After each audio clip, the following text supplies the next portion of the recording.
Garantía Salvat.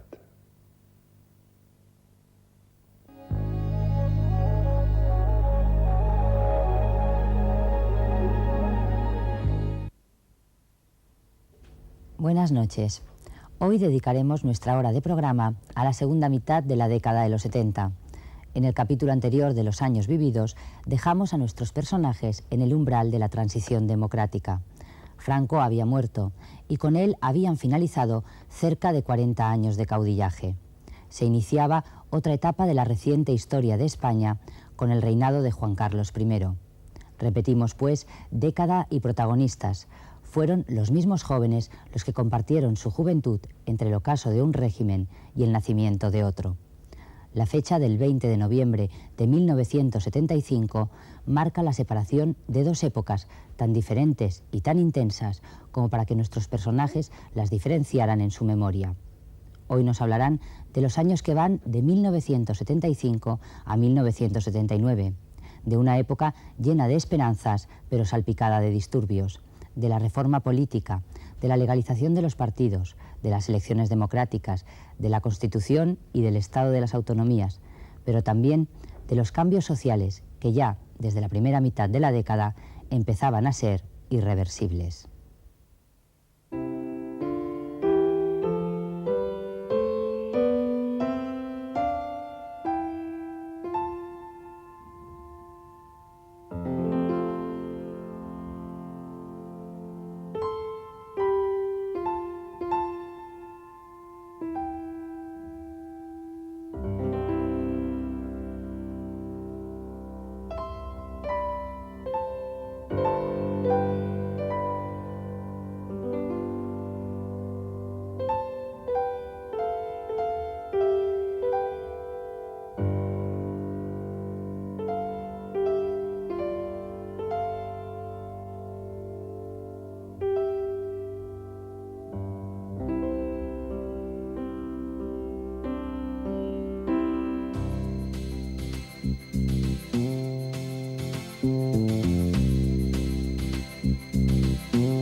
Cuando Franco vivía, pues era muy fácil, es decir, el estar en contra de Franco ya parecía que todos éramos como de la misma cosa y aglutinaba a todo el mundo. Y luego se vio que no, es decir, que no, que había gente que era liberal, otra gente que era socialdemócrata, otro demócrata cristiano, otra era del PC. Y entonces eso sí pensé que sería como el momento de que se aclarase todo el mundo, esos años. Y de que iba a empezar un trabajo muy duro. No era una democracia, claramente no era una democracia, era un régimen todavía dictatorial, pero con imposibilidad real de controlar los movimientos sociales que entonces habían. Por lo tanto, teníamos una situación, si se quiere, de dicta blanda, no por la voluntad del régimen, sino por la imposibilidad real de que fuera de otra manera. La transición llegó sin querer, pero si, como ya decíamos, si ya todos los españoles vivían una especie de democracia, aunque no la tuvieran, pues llegó sola. La presión de la calle era fuertísima. La verdadera evolución, que esto hay que recalcarlo, tuvo lugar bajo Franco. Bajo Franco, desde el 58 hasta el 73, tuvo lugar una revolución industrial enorme. Entonces se crearon unas capas medias y se creó una burguesía que fueron las que hicieron la transición. Por eso no pasó nada extraño. No hubo una violencia, porque no hubo un choque de clases. Fue la derecha burguesa, la económica, la modernizadora, la que realmente lideró la transición. La burguesía española desempeña un papel decisivo en la transición porque es, en definitiva, el segmento, el estamento social que termina protagonizando el proceso reformista planificado por Suárez y por la Corona y que termina dotando de una clase política que tiene que ver con lo que se llamaba entonces la derecha civilizada. Yo creo que esos sectores, en parte provenientes de la oposición monárquica al franquismo, en parte provenientes de los sectores más evolucionados del propio régimen, terminan convirtiéndose en el sector político clave para garantizar un proceso de transición pacífica y no traumático. También estuvo durante toda esta transición la memoria de la guerra civil, la memoria de los grandes errores de las repúblicas y todas estas cosas, y se llegó a un gran acuerdo de decir, no vamos a meter la pata, vamos a tomarlo más tranquilos, vamos a aceptar este rey que parece ser un tío bonito y cachondo, y vamos a hacer un tipo de democracia donde haya unas bases mínimas de convivencia. En nombre de las Cortes Españolas y del Consejo del Reino, manifestamos a la nación española que queda proclamado Rey de España, don Juan Carlos de Borbón y Borbón, que reinará con el nombre de Juan Carlos I. Me parecía que España tenía una historia capaz de, absolutamente sin ningún tipo de trauma. No era una imposición nueva. Es decir, hemos estado realmente pocos años sin un rey, sin una monarquía. Me parecía una cosa absolutamente... No me supuso un trauma. De repente, cuando hace lo que fue capaz de hacer, dije, cuidado, este no es solamente una estampa con corona. Este señor es algo más. Hoy comienza una nueva etapa de la historia de España.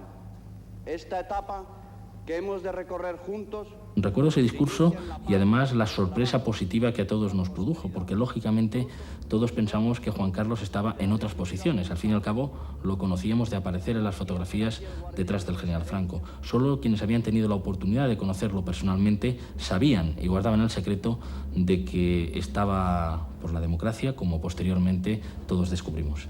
Una sociedad libre y moderna requiere la participación de todos en los foros de decisión, en los medios de información, en los diversos niveles educativos y en el control de la riqueza nacional. Hacer cada día más cierta y eficaz esa participación debe ser una empresa comunitaria y una tarea de gobierno. Recuerdo incluso la homilía de Tarancón, porque hasta la Iglesia se repartió los papeles en aquel momento.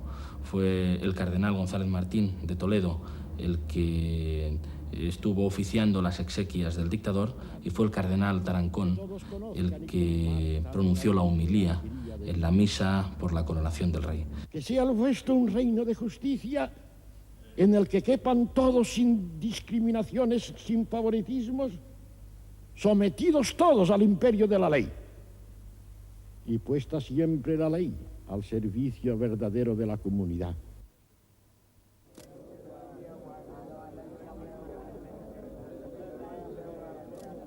El primer gobierno de Arias Navarro me pareció profundamente decepcionante.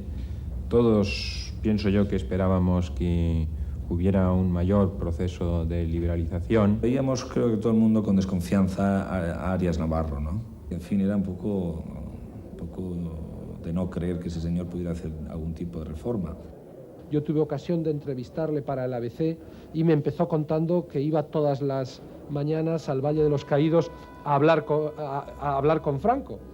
y me explicaba lo que le decía él a Franco y lo que Franco desde la ultratumba le contestaba. A mí se me abrieron las carnes al pensar que durante nada menos que 2 años y pico, en unos momentos claves, la suerte de España había dependido de un personaje así.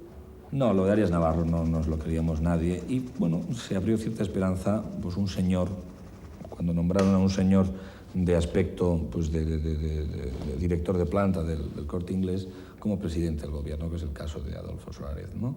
Hombre, este hombre joven, con ese peinado, que tiene ese pasado tan azul, pues hombre, vamos a ver. Y en efecto, pues fue, yo creo que así lo demuestra la historia, ¿no? Fue un paso importante el que este señor, y lo que hizo este señor.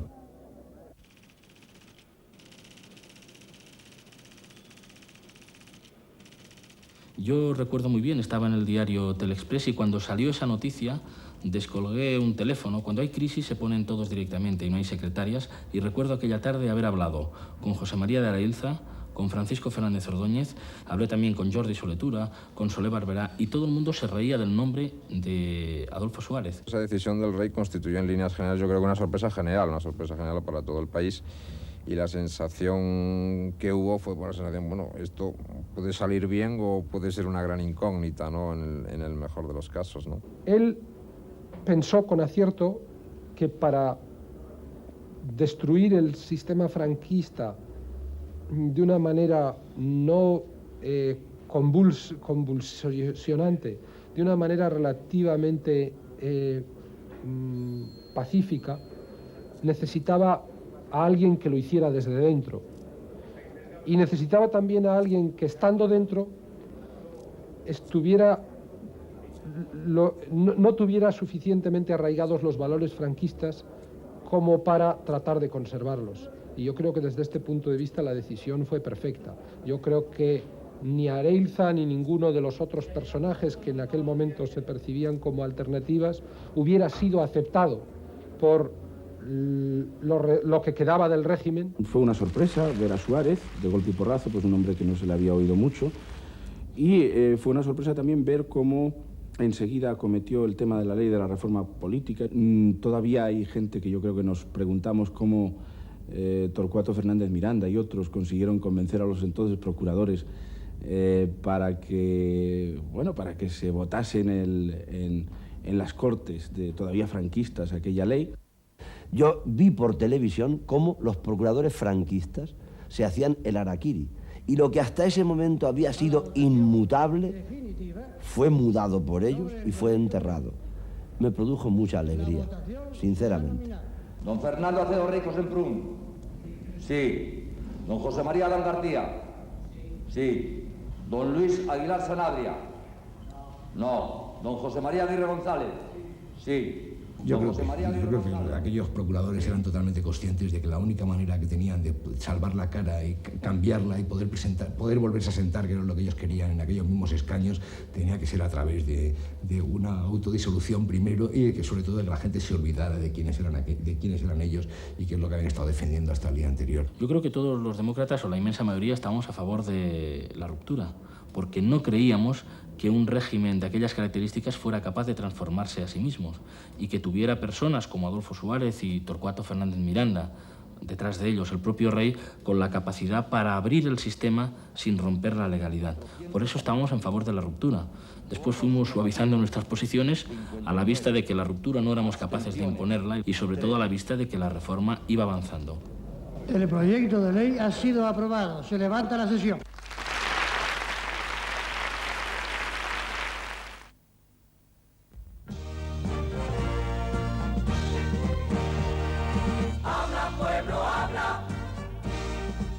Para que calle la demagogia. Habla, pueblo, habla. Para que calle la violencia. Habla, pueblo, habla. Habla. Para que nadie decida por ti. Referéndum nacional para la reforma política. Miércoles 15 de diciembre. Y es que aquel referéndum estaba mal planteado, porque se pedía a los españoles que votasen o la ley de reforma política o los principios fundamentales del movimiento. Claro, era un referéndum viciado porque una de las opciones conducía al desastre, era volver hacia atrás. En el referéndum de la reforma política de diciembre de 1976, desde luego yo me abstuve, porque esa era la consigna de las fuerzas democráticas. Pero no tengo ningún inconveniente en reconocer que deseaba, como todos los que nos abstuvimos, que ganara el sí, porque mal hubiéramos andado si hubiera ganado el no. Yo en aquel momento ya estaban dentro de los reformistas. Para mí no tenía sueños fuera de lo que era una sociedad normalizada al estilo europeo. Yo era republicana. Por ejemplo, o sea, yo no entendía por qué tenía que venir el rey y me parecía una estupidez soberana. Creía que el socialismo tenía que ser radical y una serie de cosas, ¿no? Yo era más rupturista, sí. En la pelea contra el régimen, los jóvenes sobre todo, éramos profundamente rupturistas, porque quizá no podíamos medir tan exactamente como los mayores las consecuencias de un proceso de rompimiento, ¿no? Yo creo que después todos empezamos a sentir la necesidad de buscar otras vías y nos transformamos con absoluta facilidad en reformistas.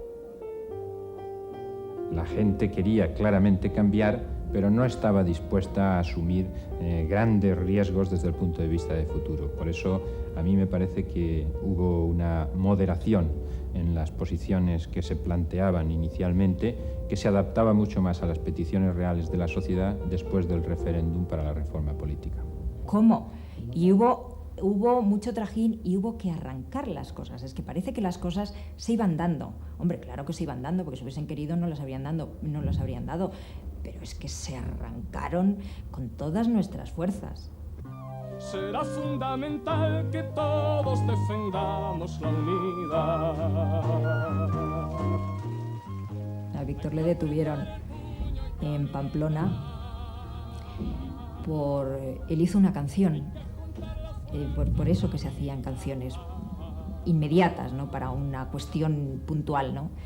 Y entonces hizo una canción con trampa. Es una canción que empezaba diciendo: ¿qué será que todos piden lo que yo mismo les pido? Tiene nombre de señora, es delgada con buen tipo, tiene no sé qué, tiene no sé cuántos, tiene y al final decía: es la amnistía. O sea, te dejaban cantar toda la canción y al final es la amnistía. La libertad venía aparejada a la amnistía y a las reivindicaciones autonómicas también en aquel entonces, y a lo largo de las discusiones de las plataformas de oposición también en el año 75, los problemas fundamentales fueron la libertad y también el autogobierno de las nacionalidades o regiones. Yo creo que efectivamente ocurría eso. El régimen ni controlaba probablemente a la oposición ni a su propia oposición interna.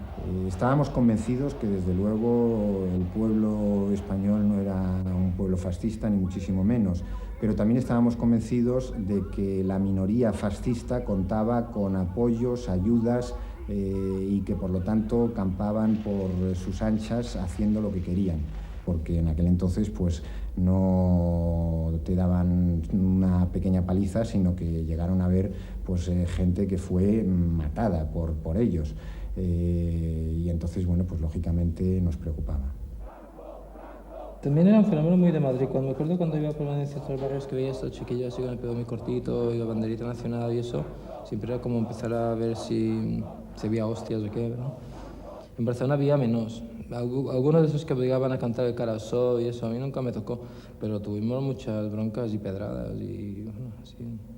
Desde luego el momento terrible de enero y febrero del año 77, en donde coinciden los asesinatos de la calle del despacho laboralista de Atocha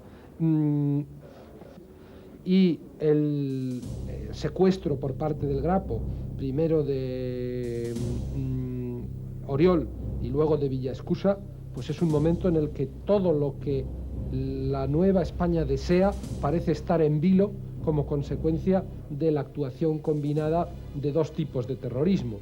El atentado de Atocha de enero del 77 lo recuerdo mucho porque me impactó mucho, lógicamente yo creo que impactó a todo el mundo de todas formas, y acudí pues a donde fueron llevados los cuerpos de los abogados y acudí al entierro, que fue yo creo pues un acto único y fue la primera vez que en la calle se veían miles y miles y miles de personas con el puño en alto.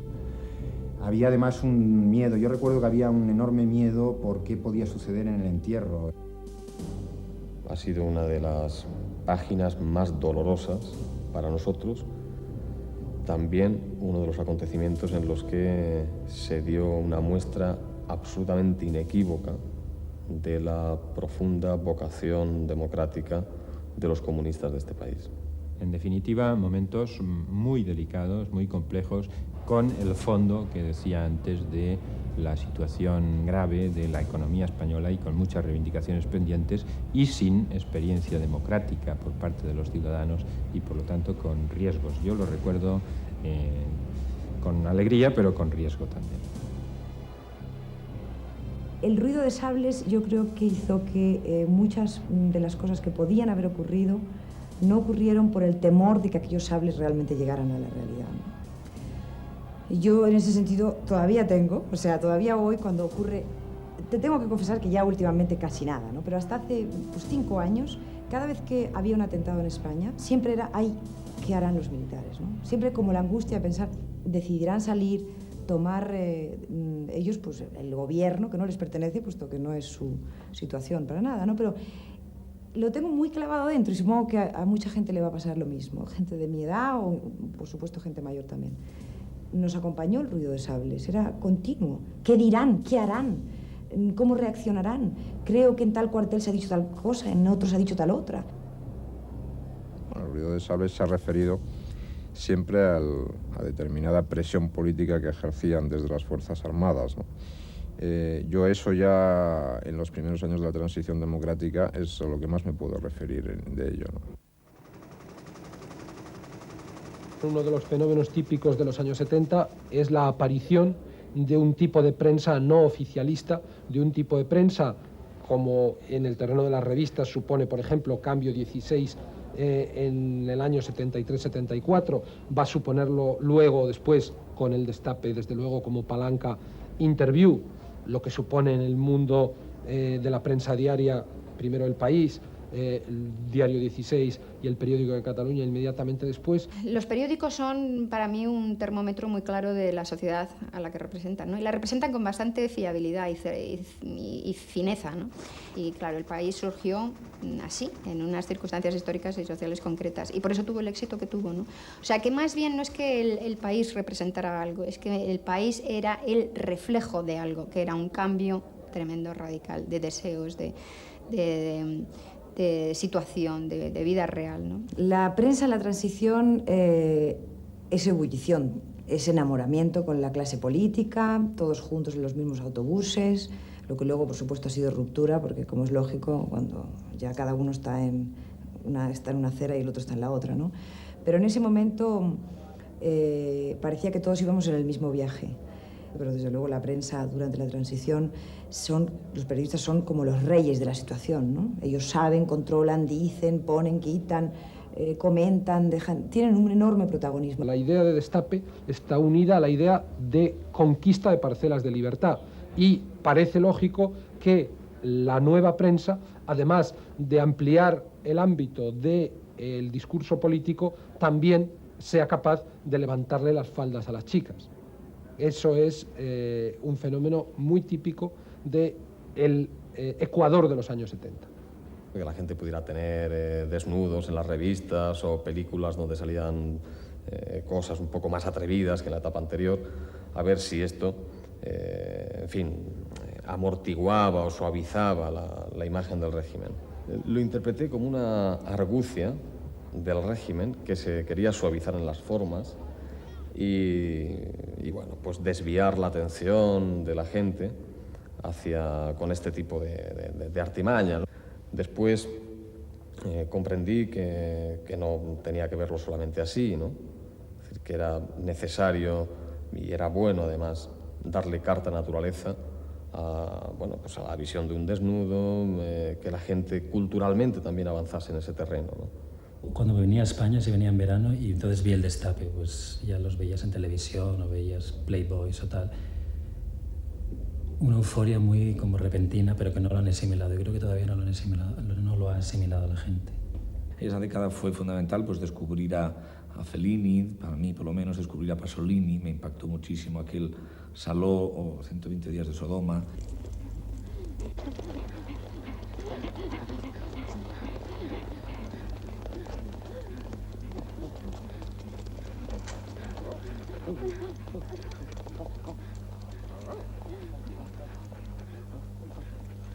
Entrad, qué preciosa jauría.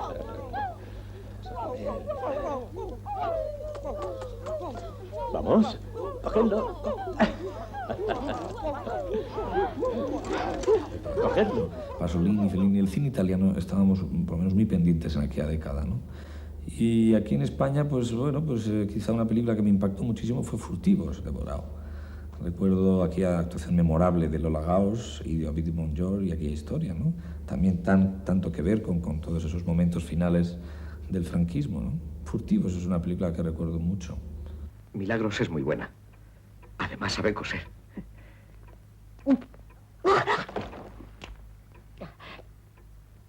En el fregadero hay rodillas. Lo siento. Se va a quedar con nosotros. Me voy al monte. Ten cuidado, están todos por arriba. Por eso mismo. ¿Quién te ha enseñado a coser? Las monjas del Divino Consejo. Ya. Hace muy buena labor con las mujeres perdidas. Son unas hijas de su madre. Una verdadera lucha por saber quién era, dónde iba, asimilar lo nuevo que venía porque te parecía que aquello estaba lleno de colores y veníamos de un sitio bastante gris. Dice la gente, es que vaya generación tan cuestionante y con tantas contradicciones, ¿no? Pero es que es mucho, ¿eh?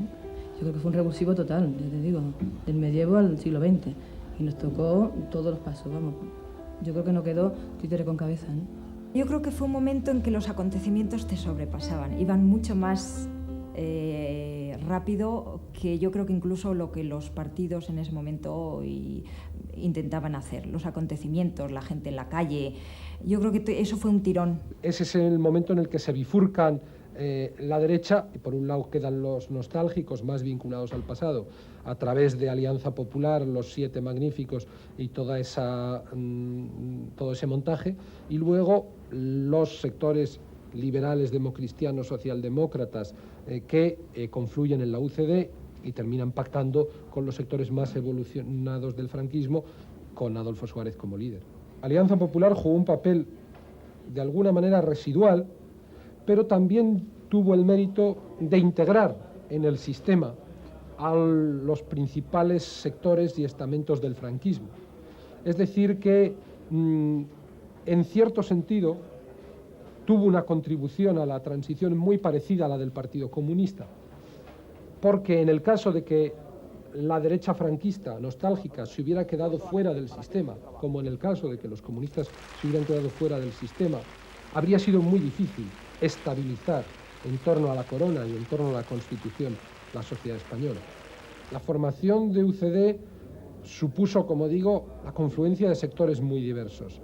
Y es verdad que algunos de los dirigentes políticos más significados, Joaquín Garrigues, con quien yo tuve una relación muy estrecha, Francisco Fernández Ordóñez, los democristianos de Álvarez Miranda e Íñigo Cabero, quedaron muy supeditados en su acción política al liderazgo de Adolfo Suárez, que era un liderazgo respecto al que tenían una relación de alguna manera contradictoria de amor y de odio. En definitiva, pues empezamos a ver en el horizonte próximo pues cierta oxigenación y Suárez parecía que iba en serio. Luego, pues en el 77 se produce la Ley de Relaciones Laborales, el 8 de abril. Aquello viene a dar ya pábulo, a dar marchamo de efectividad a las centrales sindicales. Ya eran operativas, UGT y comisiones, ya no había que ocultarse. Recuerdo también la huelga general, el intento de huelga general del 12 de noviembre del 76, que bueno, fue una cosa frustrada, pero que sirvió también. Y luego ya, afortunadamente, pues la legalización del PC y a los 2 días la legalización del PSUC. Quiero pedirles a todos ustedes perdón por haberles hecho esperar, aunque creo que ustedes se dan cuenta perfectamente de las razones de esta espera y que ese perdón le tengo por anticipado. ¿Pero qué hace a partir de este momento Santiago Carrillo? Santiago Carrillo regresa a uno de los domicilios que tiene en Madrid. Santiago Carrillo, en un principio Santiago Carrillo bueno, pues fue un poco un símbolo, date cuenta, recuerda que costaba que legalizaran el Partido Comunista y que se legalizó muy tarde, muy cerca ya de las primeras elecciones, y que eso era un símbolo de la libertad y un símbolo de la democracia, y que le dejaran venir, que legalizaran el Partido Comunista y que dejaran venir a Carrillo se convirtió en una especie de símbolo del futuro, de un futuro democrático. ¿Cree alguien que nuestro proceso de democratización sería fiable si se basase en exclusiones de unos a otros y en excepciones que no se le pueden hacer al pueblo español? ¿No es preferible que el Partido Comunista de España acepte públicamente, como ha proclamado, las bases de nuestra convivencia, en lugar de verse obligado, porque todos sabemos que existe, a luchar para destruirla, a fin de encontrar por esa vía un lugar en el mapa político español? Yo creo que para la sociedad en ese momento se dio cuenta de que a lo mejor un vecino que tenía 2 pisos más arriba y que era muy normal, con el que cada día se cruzaba y decía buenos días, qué educado y tal, de repente vio que era comunista y no pasaba nada, ¿no? Entonces había algo como de eso, de normalización.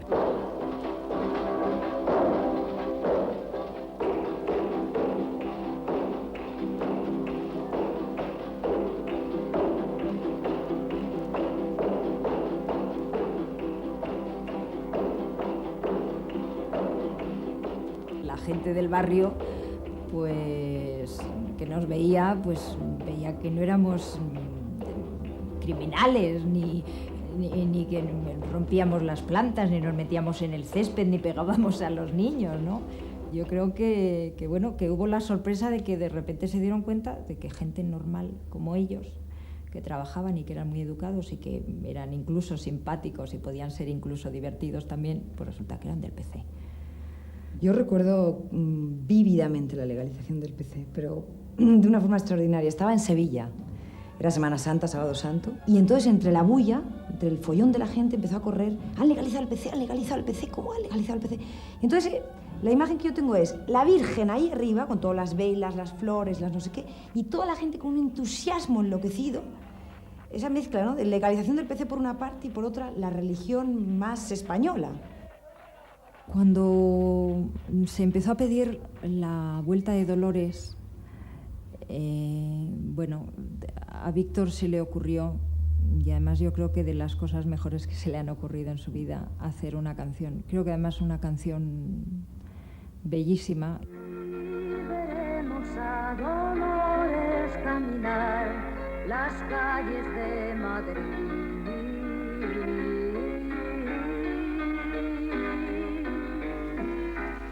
Y la vuelta de Dolores, aunque ya habían empezado a volver algunos exiliados, fue el símbolo, ¿no?, de la vuelta a este país por el que yo, para mí, siempre, y lo he dicho, quizá el mayor crimen que se cometió en nuestra guerra fue la salida y la dispersión de tantísimos españoles. La vuelta de todos ellos, y además luego hemos estado cantando en algunos actos con ellos, era tan emocionante, era porque yo creo que volvieron y se encontraron con algo tan diferente y tan sorpresivo. Incluso creo que nosotros mismos les resultábamos ajenos y quizá éramos la gente que podíamos estar más cercanos a ellos, ¿no? Pero incluso la gente de nuestra generación les resultábamos ajenos, a pesar de la lucha y fue muy desgarrador y emocionante.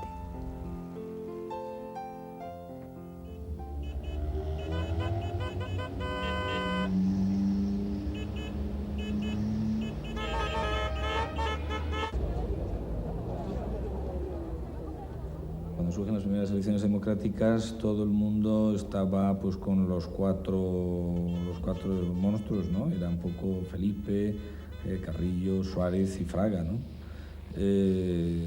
Bueno, pues hombre, recuerdo en fin, yo creo que con bastante, te identificabas más de todos ellos con Felipe, que tenía melena, que tenía la edad de Paul McCartney o de Mick Jagger, y era más próximo generacionalmente a ti, ¿no? Aunque ahora el aspecto que ofreces de un hombre más instalado y con canas y más serio y tal, en aquella época era como más joven, con camisa a cuadros. Y luego pues daba gusto escuchar a Carrillo, porque yo creo que Carrillo siempre ha tenido mucha coña y mucho humor, un humor bastante negro, pero en sus contestaciones. Los otros ya era lo ya visto, y no hablemos ya de Fraga, que súper visto, ¿no?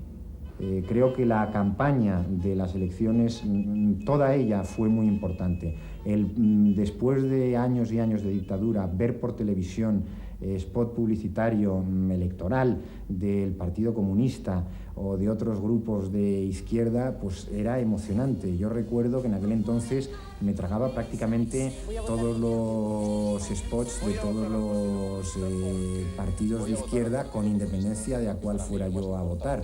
Pero era una especie de solidaridad de izquierda necesaria y de alegría y esperanza.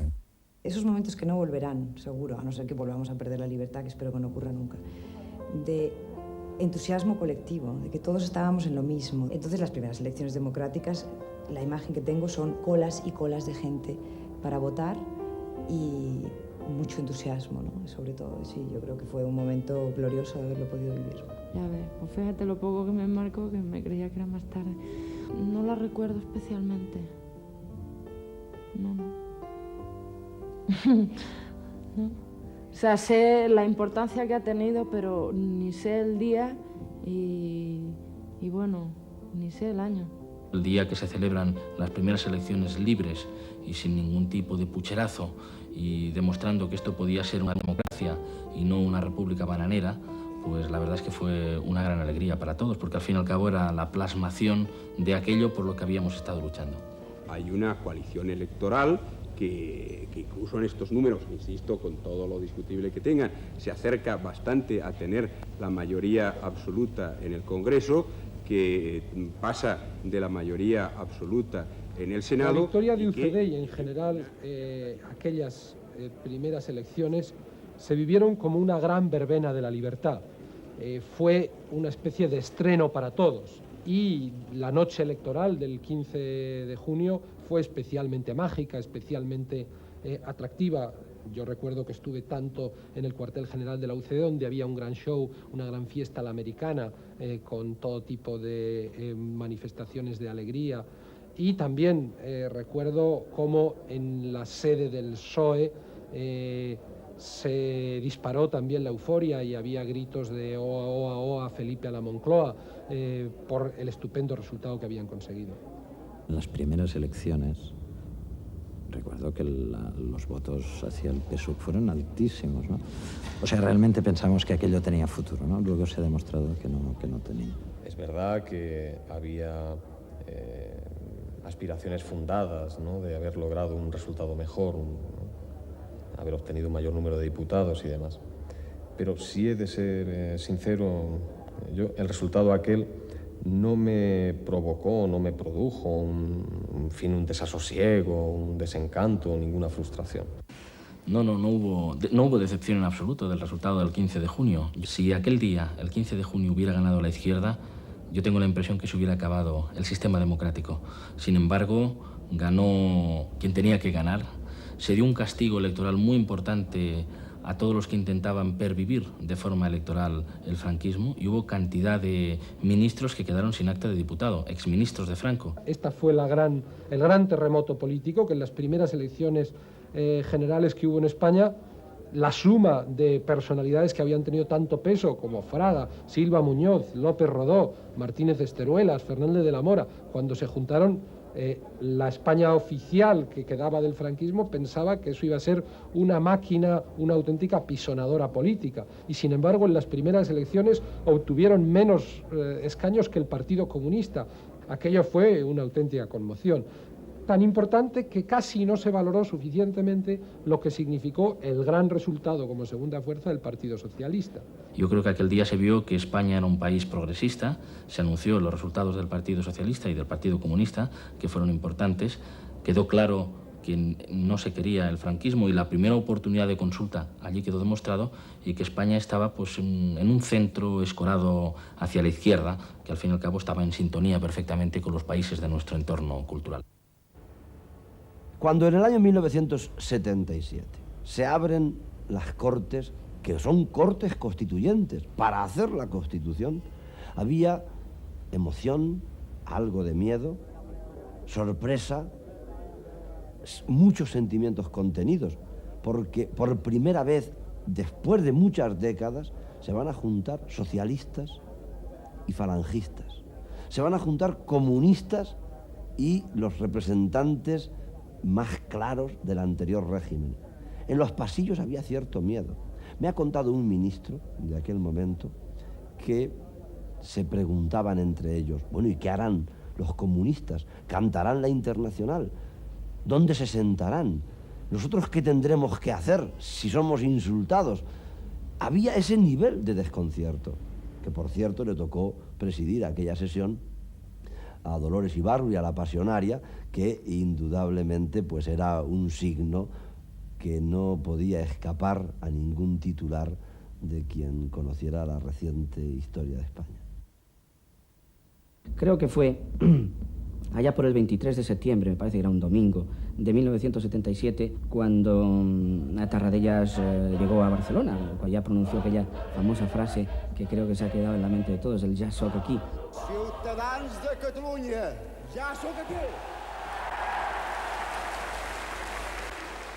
La Gran Vía, o la carretera que va desde el aeropuerto a Barcelona, estaba prácticamente tomada por la policía, ¿no? Estaba incluso circular por allí, pero sin embargo aquello la gente se lo tomaba con mucha alegría. Es decir, no era como en otro tiempo, ¿no? Cuando la policía inundaba las calles, pues era una cosa ominosa, dura, difícil, temible. En aquel momento no, todo el mundo sabía que eran pues fórmulas de protección para la vuelta y recuperación por parte de Cataluña de todo aquello que había perdido. Y la verdad es que en aquel tiempo pues todo se vivía con mucha intensidad. Acababa de producirse el 11 de septiembre de aquel año, en la Diada, pues una manifestación impresionante de 1,5 millones de personas en las que habíamos estado, pues eso, todos los implicados en el tema. Y fue impresionante aquel 11 de septiembre del 77 en Barcelona. A mí siempre me pareció lógico que se llegara a un Estado de las autonomías o a un Estado federal, porque en aquel entonces, que todavía no estaba confeccionada la Constitución, lo que muchos de nosotros manteníamos era la necesidad de ir a un Estado federal. Lo que sí que recuerdo es la lucha respecto a que se produjo respecto a llegar a la autonomía por la vía de un artículo de la Constitución o por otro artículo de la Constitución, y recuerdo en este sentido pues el proceso que hubo en Andalucía, que yo creo que fue el más importante, porque bueno, pues la autonomía catalana y la autonomía de Euskadi estaban, por decirlo así, cantadas, así como la del país gallego o la de Galicia, pero sin embargo pues el tema andaluz yo es quizás de aquella época lo que más recuerdo con más fuerza. Lo recuerdo como que no fue realmente una cosa muy tampoco excesivamente celebrada por los vascos, no fue excesivamente celebrada. Pero bueno, diríamos que aquello era mejor que nada, ¿no? Yo recuerdo que ese era el ambiente o lo que se oía en la calle allí en el País Vasco, ¿no? Lo que está muy clara es que Cataluña tenía una organización histórica, lingüística y cultural propias desde hace prácticamente 1000 años, y que era un sentido completamente histórico y natural y Euskadi, que estaban pidiendo un tratamiento independiente desde el punto de vista político. La solución de Suárez, quizá muy hábil, por otra parte, quizá muy hábil, decir, bueno, les vamos a dar a estos, pero démosle a todos. Creo que no, o sea, a mí no me ha convencido nunca.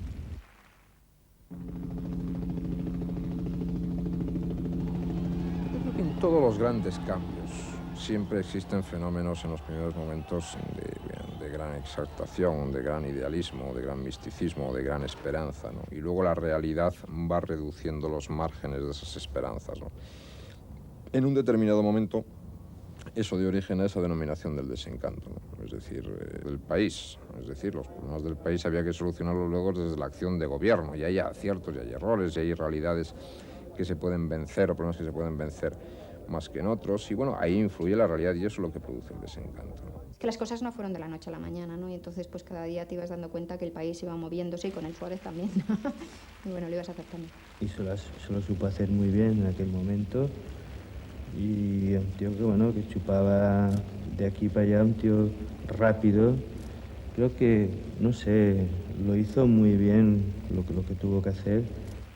Pero sin duda, en la segunda mitad de los 70, la fuerza política que aparece como encarnando más innovadoramente los nuevos valores de la sociedad española, es el PSOE, eso no cabe duda.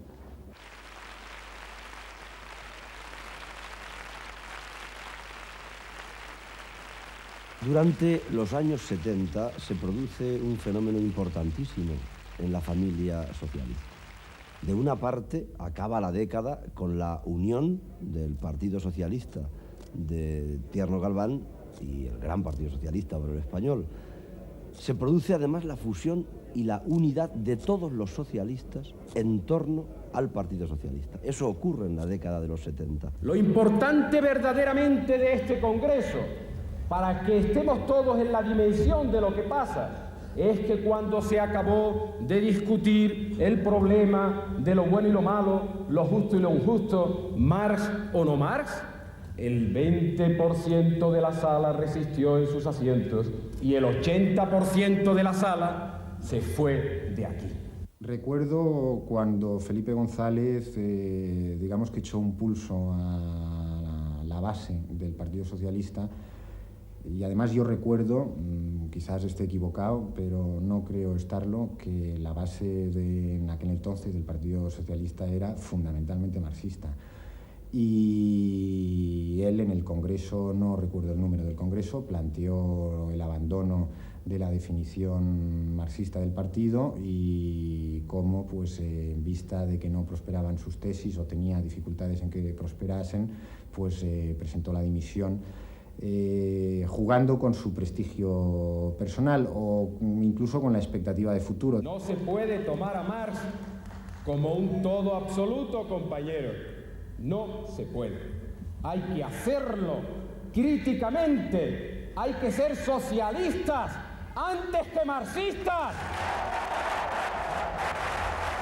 Claro, estuve en ese congreso y cuando el Partido Socialista Obrero Español decide que va a abandonar el dogmatismo marxista, produce mucha incomprensión.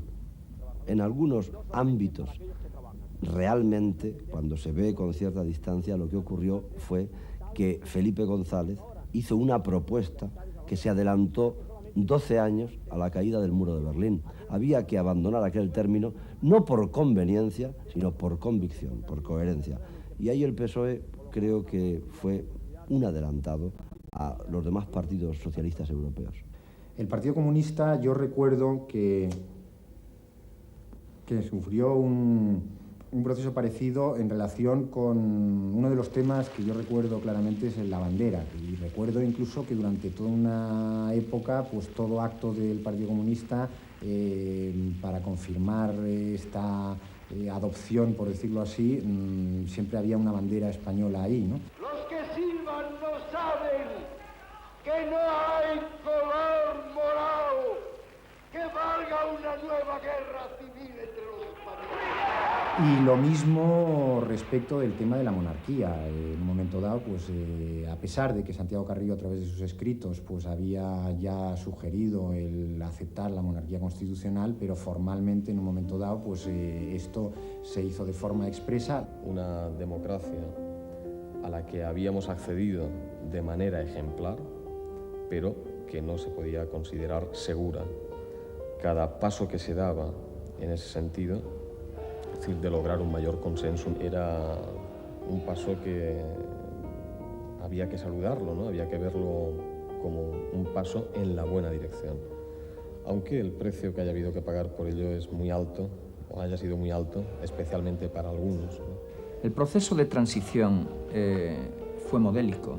Ahora bien, tuvo una carencia, su escaso apego a resolver los problemas económicos, y eso lo pagamos con una enorme pobreza, miseria y desmantelamiento de miles de empresas en aquellos años. Dar estabilidad a la democracia y acotar las reivindicaciones al terreno de lo posible en una situación de gravedad de crisis económica fue importante.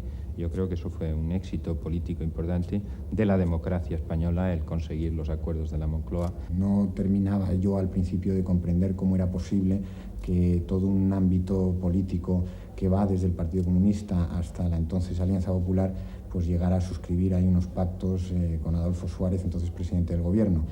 Aparte de eso, lógicamente, yo, como ya había empezado a trabajar como abogado, pues, y esos pactos tuvieron una repercusión en lo que son las reivindicaciones de los trabajadores en cuanto a subidas de salarios por las limitaciones que se imponían en los mismos, pues evidentemente tuve un mayor conocimiento de esos pactos. Yo, en fin, valoro y comprendo las razones que pudieron llevar a alguna gente de buena fe a firmar aquel tipo de pactos, porque realmente podían estar convencidos de que si no las cosas iban a ir marcha atrás, pero que yo creo que de cara a las clases trabajadoras, pues realmente fue una traición. Decirles que esperen todavía un poquito más, que sean buenos y se comporten bien durante un tiempo, porque hay que consolidar un tipo determinado de proceso. El desencanto que cundió entre gente, entre nosotros, de alguna manera, vino dada por aquel proceso de transición, que se hizo con mucho miedo y con esa amenaza del palo siempre pendiente. Un proceso político tan largo y tan difícil como el que nos llevó a acabar con la dictadura y acceder a la democracia no puede estar plagado únicamente de aciertos, ¿no? Todos los que hemos intervenido en mayor o menor grado, ¿no? En ese proceso hemos cometido errores con toda seguridad, ¿no? O sea, sí me parece que había que ir más al grano, y sí creo que se fue más al grano. Es decir, bueno, había que tener una constitución, pues hagamos una constitución donde a lo mejor no todo el mundo esté contento, pero sí sea una constitución que salga adelante, ¿no? Entonces ahí sí me parece que se fue más al grano. El proceso, la elaboración de la Constitución es la culminación formal del proceso de la transición. Hay desde el principio un deseo de ir a un texto consensuado en el que quepan todos los españoles, y tengo que decir que casi se consigue. Quizá la gran excepción y el gran error de aquel momento es no haber incluido en la ponencia constitucional a ningún representante del nacionalismo vasco.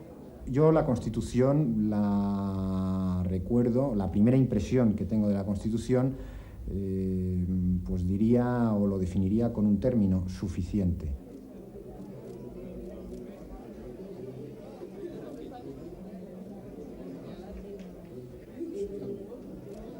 No me parecía ni muchísimo menos una Constitución maravillosa, acostumbrado como estaba, pues, o como había estado a estudiar o haber leído la Constitución de la Segunda República, pero desde luego, pues sí, en términos generales, con independencia de temas concretos, me parecía bastante aceptable. Y en ese sentido, pues yo voté en el referéndum correspondiente, acudí a votar y voté que sí.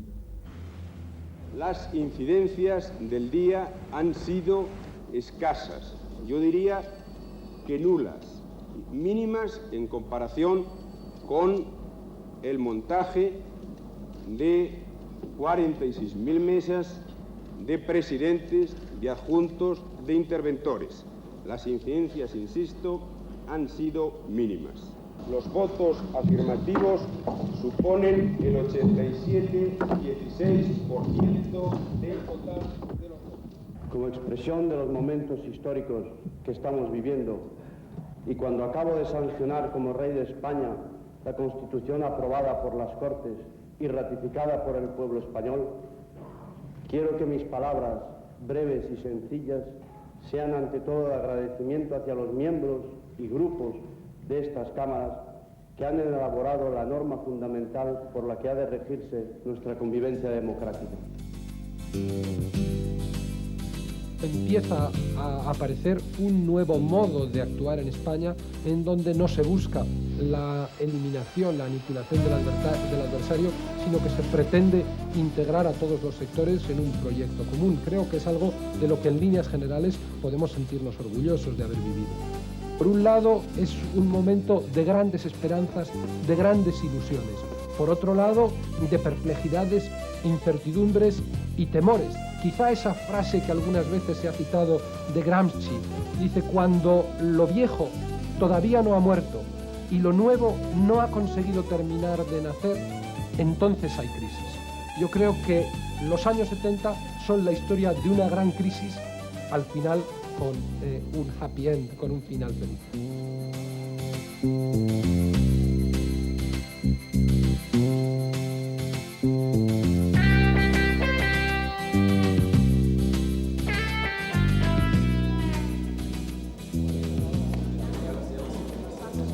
Yo estaba viendo la foto que hemos hecho ahora y pensaba, coño, aquí no hay ni un perdedor. Aquí no hay ni un perdedor. Aquí todos somos de una forma u otra pequeños triunfadores, como si esto fuese algo realmente muy importante. Y hubo mucha gente que peleó muchísimo más que los que estábamos aquí. Y que hizo cosas muy interesantes, pero que no han entrado dentro del sistema del éxito, digamos. Esto a mí no me gusta, pero reconozco que estoy metido en ello. ¿Quietos?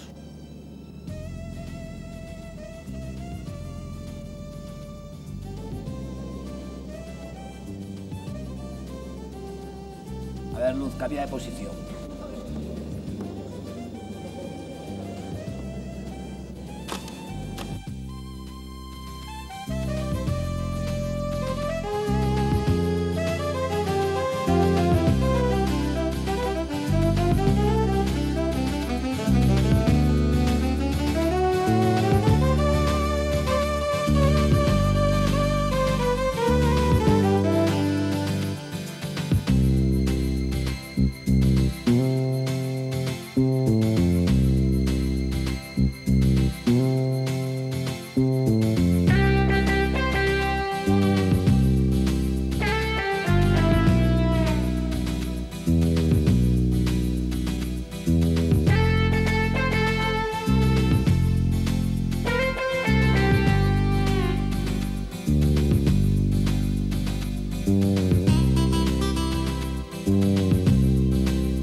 Con la garantía Salvat.